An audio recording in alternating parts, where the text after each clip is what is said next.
Good morning class.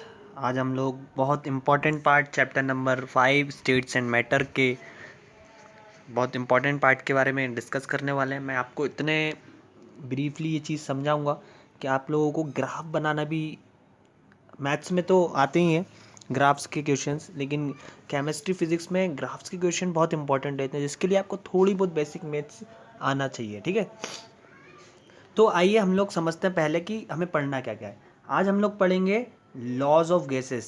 Laws of gases. अब आप बोलोगे लॉज ऑफ गैसेस क्या होता है? ठीक है, तो लॉज ऑफ गैसेस क्या है कि कुछ कुछ साइंटिस्ट जो होते हैं हमारे, जैसे कि बॉयल्स हुए, है ना, चार्ल्स हुए, और फिर उसके बाद हमारे गैलुसैक्स हुए। इन लोगों ने कुछ कुछ लॉज दिए हैं। ठीक है, कुछ कुछ लॉज दिए हैं गैस के ऊपर कि कितना प्रेशर, कितना टेम्परेचर, कितना वॉल्यूम, कब कब कौन सी चीज़ कांस्टेंट रहनी है। ठीक है, तो उस हिसाब से इन लोगों ने क्या करा है, उस हिसाब से इन लोगों ने अपने अपने लॉज पर्टिकुलरली दिया हुआ है। ठीक है, तो इन लॉज में हम लोग सिर्फ तीन चीज़ों से खेलेंगे। वो तीन चीज़ क्या है? हम बात करेंगे प्रेशर की, वॉल्यूम की, और हमारा टेम्परेचर की। ठीक है, इन लॉज में हम लोग पीवीटी से खेलेंगे, मतलब प्रेशर, वॉल्यूम और टेम्परेचर से खेलेंगे। ठीक है, क्योंकि गैस इन तीनों चीज़ मैंने बताया था ना, मीजरेबल प्रॉपर्टीज़, है ना, पीवी, प्रेशर, वॉल्यूम, मास, डेंसिटी और टेम्परेचर। तो और जैसे कि अब इसमें पीवीटी तो आ गया, डेंसिटी क्या होता है? मास और वॉल्यूम का कुछ एक मिश्रण होता है, डेंसिटी, है ना। तो हम लोग इसमें मास क्या रखेंगे? मास जो होगा वो कांस्टेंट होगा। ठीक है, मास जो होगा वो कांस्टेंट होगा। इन सारी लॉज में हम लोग क्या करेंगे, मास जो है कांस्टेंट रखेंगे। पहला लॉ जो पढ़ेंगे उसमें हम लोग मास कांस्टेंट रखेंगे। मास कांस्टेंट मतलब गैस का मास कांस्टेंट। गैस का मास कांस्टेंट मतलब number of moles constant, number of moles constant. ठीक है, नंबर ऑफ मोल्स को स्मॉल एन से डिनोट करते, याद रखिएगा आप लोग।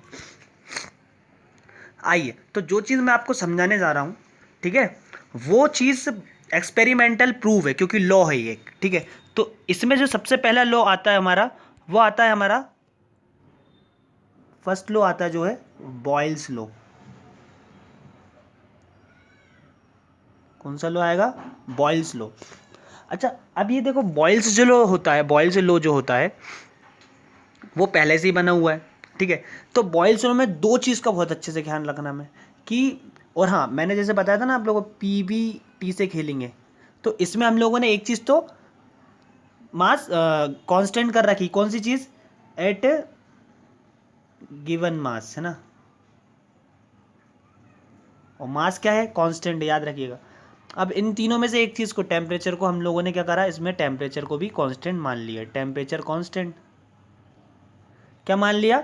Eight given mass and at constant temperature. Boyle's law में at given mass and constant temperature, है ना। हमें क्या करना है इसमें, हमें क्या बताया है? Given mass at constant temperature, V is directly, sorry, inversely proportional to what? P. Or we can say that P is inversely proportional what? V. ठीक है, ये दोनों चीज़ सेम ही चीज़ है। या फिर एक काम करिए, आप इसको ये वाले को रफ कर ही दीजिए। सेम चीज़ बताता हूँ, एक ही चीज़ रख के लेके चलिए। तो क्या है इसमें? P is directly inversely proportional to V, मतलब प्रेशर बढ़ाओगे वॉल्यूम घटेगा। ठीक है, अब देखना ये काय पे है? एट कांस्टेंट टेम्परेचर पे है भाई, टेम्परेचर कांस्टेंट। ठीक है, ये इक्वेशन जो है बॉयल्स लॉ ने दी थी कि P is inversely proportional to होती है वी के। उन्होंने बताया था कि जब भी हम गैस में प्रेशर बढ़ाएंगे तो उसका वॉल्यूम कम होगा। आप सोच के देखिए, प्रेशर बढ़ाएंगे तो वॉल्यूम उसका कम होगा किसी पर्टिकुलर टेम्परेचर पे, मतलब कांस्टेंट टेम्परेचर पे प्रेशर बढ़ाओगे किसी कंटेनर में, आप सपोज करो गैस भरो, उसको आप प्रेशराइज करो, तो उसका जो वॉल्यूम है वो कम होगा। ठीक है, क्योंकि गैस दबेगी, और गैस दबेगी तो उसका वॉल्यूम जो है कम होगा। ठीक है, तो ये तो हम उन लोगों ने जनरल सा एक कांस्टेंट टेम्परेचर पे क्या दे दिया था, मैथमेटिकल वो मतलब एक लॉ दे दिया था। अगर इसको मैथमेटिकल उसमें देखें, बॉयल्स लॉ मैथमेटिकल, ठीक है, तो हमें पता है P is directly proportional to 1/V, है ना। और जब डायरेक्टली प्रोपोर्शनल हटाएंगे तो हमारे पास क्या आएगा, P is equals to K by we. ठीक है, क्या आएगा, P is equals to K by we, है ना। तो इधर से हम लोगों को एक चीज़ और पता चलेगी कि P is equals to K bye, where के इज क्या है, कॉन्स्टेंट। के क्या है, एक यूनिवर्सल कांस्टेंट होता है, ठीक है, केसेस में के है हमारे पास कांस्टेंट। तो के की value P V equals to क्या हो जाएगा, हमारे पास के हो जाएगा, पी वी इजिकल्स टू क्या हो जाएगा, के हो जाएगा। ठीक है, ओके चलिए ठीक है भाई, पी वी इजिकल्स टू के हो गया। तो ये हमारा क्या हो गया, मैथमेटिकल एक फॉर्म हो गया। अब देखिए, क्या मैं इस चीज़ को ऐसे भी लिख सकता हूँ, P one V one equals to P two V two. क्यों, अरे आप पी वन बढ़ाओगे, ठीक है, आपने P1 को P2 कर दिया, मतलब प्रेशर, कुछ प्रेशर था, उस प्रेशर को P2 कर दिया, मतलब पहले कम प्रेशर था फिर ज़्यादा प्रेशर कर दिया। तो ऑब्वियस सी बात है, V1 बढ़ेगा, V2 भी बढ़ेगा। तो ये चीज़ आपको ध्यान में रखना है, क्या कि if P1 is increases P2 then V1 decreases to V2। ठीक है, मेरा कहने का मतलब ये है कि ये जो मामला है कि इसको लिखने का तरीका क्या है, P1 V1 equals to P2 V2। अरे भाई P1 बढ़ाओगे, P1 से P2 करोगे प्रेशर को, तो V1 से V2 तो होगा ही ना प्रेशर। क्यों, क्योंकि P1 जो है ये क्या कांस्टेंट है ना। देखो P1 V1, बस अपन ने क्या PV की जगह क्या रखा है, P1 V1 रखा है, कि प्रेशर को अगर आप P2 कर दोगे तो V1 और V2 तो होगा ही ना। प्रेशर को आप P1 से P2 करोगे तो V1 से V2 वॉल्यूम होगा उसका। ठीक है, तो मैंने क्या करा, मैं डायरेक्टली ये बता रहा हूँ, आप लोग जो कॉपी में लिखेंगे ये लिखेंगे कि P is inversely proportional to V, P is equals to K by V, P V is equals to K, है ना। इसको सिर्फ इधर क्रॉस मल्टीप्लाई किया मैंने। फिर उसके बाद मैं इस चीज़ को ऐसे भी लिख सकता हूँ, P1 V1 is equals to P2 V2, है ना। P2 V2 भी मैं इसको लिख सकता हूँ।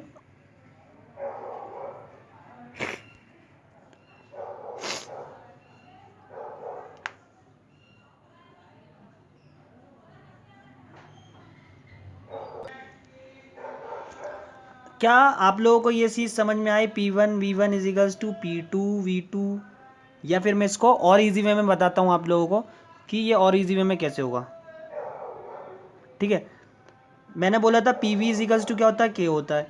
तो मैं क्या इसको ऐसे कर सकता हूँ, P1 V1 इजिकल्स टू के, और अगर मैं P2 V2 करके इसको के लिख दूँ चलेगा, क्योंकि ये कांस्टेंट प्रेशर और वॉल्यूम में कांस्टेंट का कोई फर्क नहीं पड़ेगा, इसका भी कोई नहीं करेगा कि P2 V2 करूँगा।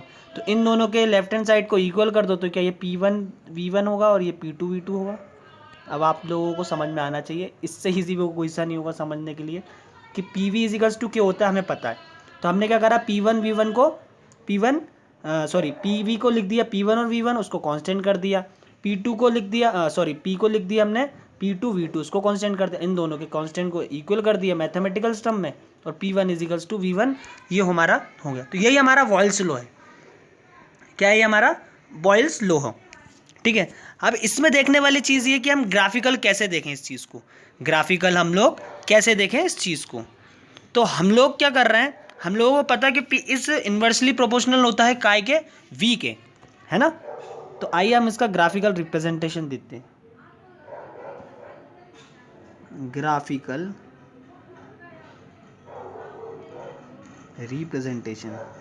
ठीक है, बॉयल्स लॉ का हमें पता है कि जो हम लोग ग्राफ बनाएंगे, काय का बनाएंगे, प्रेशर और 1/v के बीच का, क्योंकि हमें पता है P is direct inversely proportional 1/v होता है। तो हम लोग P और इसका बीच का क्या बना रहे हैं, ग्राफ बना रहे हैं।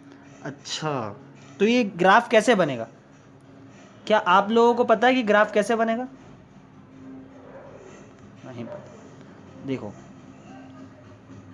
हमें पता है P इज क्या होता है, डायरेक्टली प्रोपोर्शनल टू k/v, मतलब इज इक्वल्स टू k/v होता है कि नहीं होता, होता है ना। तो आप इसको इस तरीके से देख सकते हैं, देखिए P जो होता है किसकी तरह होता है, P is equals to k/v होता है ना। तो क्या ये P इज इक्वल्स टू के मल्टीप्लाई में 1/v, है ना। आप लोगों को पता होगा कि स्ट्रेट लाइन की जो इक्वेशन होती है, इसकी पावर 1 इसकी पावर 1, मतलब 1 है, तो ये क्या, ये जो ग्राफ बनने वाला है स्ट्रेट लाइन बनने वाला है। थोड़ा सा मैथमेटिक्स लगेगा, स्ट्रेट लाइन बनने वाला है, ठीक है। तो स्ट्रेट लाइन की इक्वेशन होती है y is equals to M X plus C, ठीक है ना। तो देखो, क्या मैं y को कंपेयर करूँ तो ये p है, ठीक है भाई, इज इक्वल्स टू, क्या मैं इस k को m से कंपेयर करूँ तो क्या k है, ओके। और अगर ये मल्टीप्लाई में x है तो क्या ये मल्टीप्लाई में 1/v है, जी बिल्कुल। अगर यहाँ पे प्लस c है मतलब यहाँ पे प्लस 0 होगा, तो ये प्लस c की जगह प्लस 0, ठीक है। मैं कंपेयर कर रहा हूँ एक इक्वेशन को, मतलब m की वैल्यू क्या होगी, m क्या होता है इस इक्वेशन में, स्लोप होता है, स्लोप, ठीक है। m की वैल्यू क्या होगी, x की वैल्यू 1/v होगी, तो ये क्या स्ट्रेट लाइन जाएगा अपना। m का स्लोप मतलब स्लोप अगर जो हमारा m रहता है वो स्लोप होता है जो कि ओरिजिन से होकर निकलता है। तो ओरिजिन क्या है इस ग्राफ में, 0, ये y एक्सिस, ये x एक्सिस, ठीक है। ओरिजिन क्या है इसमें, 0, 0 से होकर गुजरेगा। क्यों, क्योंकि एक बिल्कुल सिमिलर एक y equals to M x वाली लाइन है, और y equals to M x वाली लाइन अगर आप मैथ्स में पढ़ेंगे तो ओरिजिन से होकर निकलती है। तो टेम्परेचर कांस्टेंट टेम्परेचर पे ऐसा बनेगा कुछ ग्राफ, ठीक है। कैसा बनेगा, ऐसा, ज़्यादा होचपोच हो गया, मैं आपको बताता हूँ, ऐसा कुछ ग्राफ बनेगा।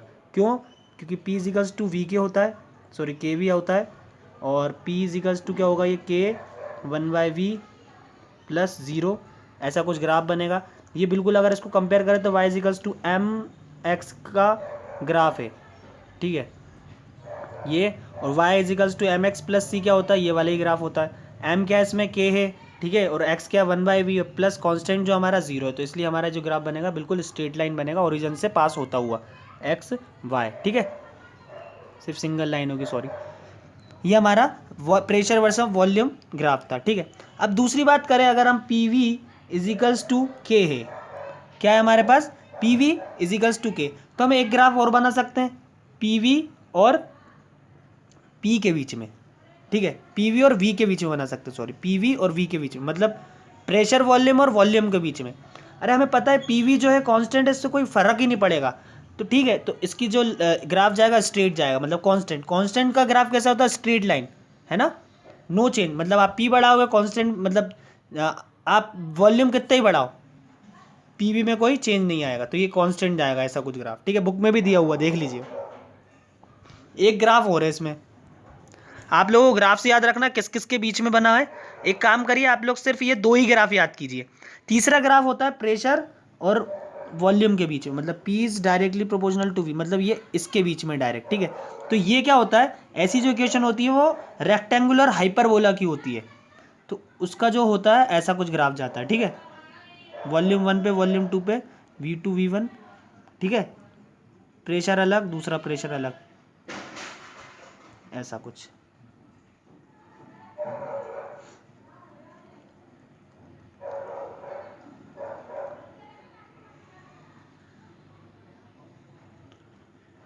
ठीक है, ये P1, ये P2, ये V1, ये V2, मतलब P1 पे वॉल्यूम 1 दूसरा होगा, P2 पे वॉल्यूम 2 दूसरा होगा। तो ये है हमारा प्रेशर और वॉल्यूम के बीच का ग्राफ, है ना, देखा है ना, pressure directly proportional to 1 by volume, तो प्रेशर बढ़ाओगे तो वॉल्यूम कम होगा, तो जैसे मैंने प्रेशर बढ़ाया तो वॉल्यूम कम हुआ, जैसे मैंने प्रेशर को और कम किया तो ये और वॉल्यूम ज़्यादा बढ़ा, देखा ग्राफ से। ग्राफ से देखना समझ में आना चाहिए, मैं आपको रिकमेंड करूँगा कि आप वीडियोस देखें, यूट्यूब पे भी जाकर देखिए, बहुत इंपॉर्टेंट पार्ट है, प्लीज़ देखिए। अगर आप लोगों को साइंस की फील्ड में आगे जाना है तो ग्राफ्स, आपको मैथमेटिकल्स के कुछ ग्राफ्स हुए, स्ट्रेट लाइन के ग्राफ हुए, हाइपरबोला हुआ, या फिर रेक्टेंगुलर हाइपरबोला हुआ, पैराबोलाज हुए, एलिप्स हुआ, सर्कल हुआ, सब की चीज़ें, मतलब जो हमारा 11th में जो जो मैथ्स का पार्ट है हम लोग उसको कवर करेंगे। बेशक दिवाली के बाद आपकी मैथ्स क्लास प्रॉपर लगेगी, ठीक है। तो आप लोग प्लीज़ ग्राफ्स को बहुत अच्छे से समझिए, मैं बताऊंगा आपको कैसे समझना रहता है ग्राफ को, ठीक है, कैसे बनता है एक्चुअली में, ठीक है। आज का एक लेक्चर हम यहीं तक रखते हैं, थैंक यू सो मच।